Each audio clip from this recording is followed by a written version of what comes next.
总统府今仔日公布，蔡总统访问邦交国要在伴手礼有8件，其中1件是象征台湾精神的台湾水牛。10日总统蔡英文特别出访12天的时间，自由民主永续之路，出发进程行程圆满，连续2场接见活动。最接近总统办公室的一个8角形的办公室把它空出来，里面放的是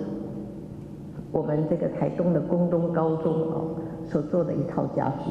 所以我也非常期待哪一天你们有一个机器人得奖，我也可以把它放在这个房间里面。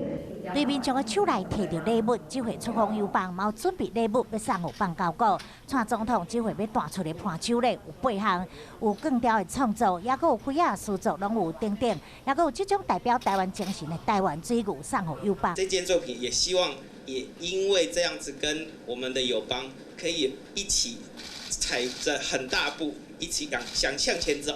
这回出访蔡总统7月11到13日过境美国纽约2暗，7月13前往加勒比海友邦第一站到海地，停留不到24小时，再来转往圣克里斯多福到尼维斯，7月16到圣文森，过长江前往圣露西亚，7月19离开，回程过境美国科罗拉多州的丹佛，停留2暗。这回总统也会甲秘书长单局分做2路，2个人最后是伫丹佛会合。